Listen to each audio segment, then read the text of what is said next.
said to Saul, I am the one the Lord sent to anoint you king over his people Israel. So listen now to the message from the Lord.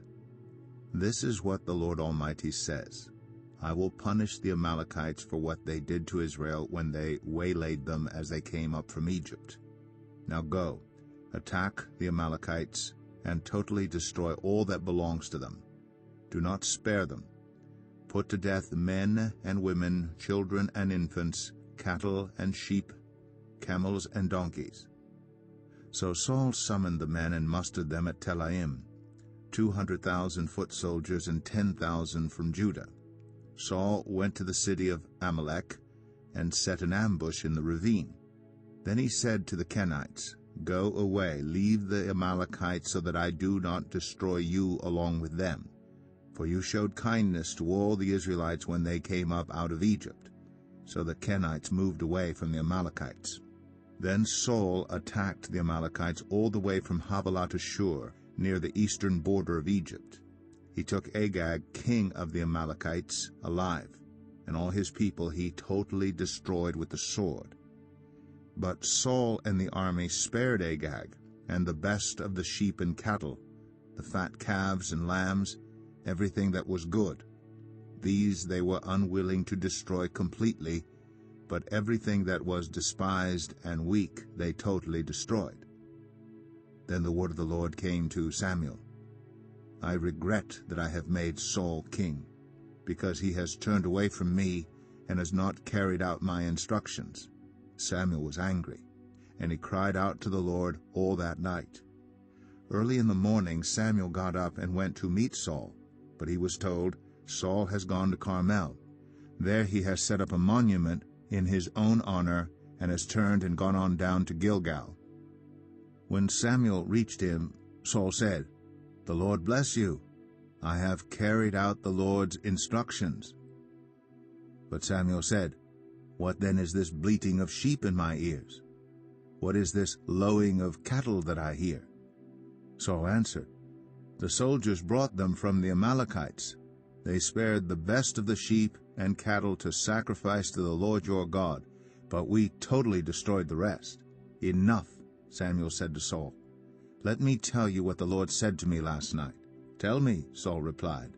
Samuel said, Although you were once small in your own eyes, did you not become the head of the tribes of Israel? The Lord anointed you king over Israel, and he sent you on a mission, saying, Go and completely destroy those wicked people, the Amalekites. Wage war against them until you have wiped them out. Why did you not obey the Lord? Why did you pounce on the plunder and do evil in the eyes of the Lord? But I did obey the Lord, Saul said. I went on the mission the Lord assigned me. I completely destroyed the Amalekites and brought back Agag their king. The soldiers took sheep and cattle from the plunder, the best of what was devoted to God, in order to sacrifice them to the Lord your God at Gilgal. But Samuel replied, Does the Lord delight in burnt offerings and sacrifices as much as in obeying the Lord? To obey is better than sacrifice, and to heed is better than the fat of rams. For rebellion is like the sin of divination, and arrogance like the evil of idolatry.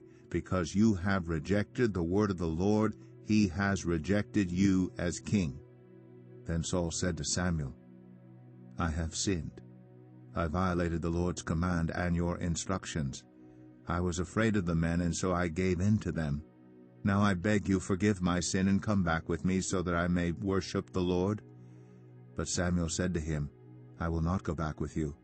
You have rejected the word of the Lord, and the Lord has rejected you as king over Israel. As Samuel turned to leave, Saul caught hold of the hem of his robe, and it tore. Samuel said to him, The Lord has torn the kingdom of Israel from you today, and has given it to one of your neighbors, to one better than you.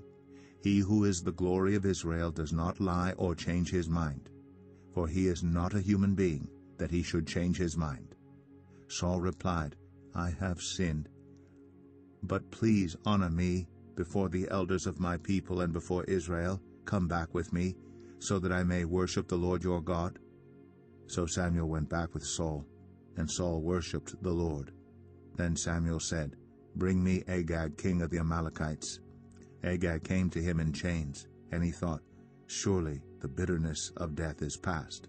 But Samuel said, As your sword has made women childless, so will your mother be childless among women. And Samuel put Agag to death before the Lord at Gilgal. Then Samuel left for Ramah, but Saul went up to his home in Gibeah of Saul.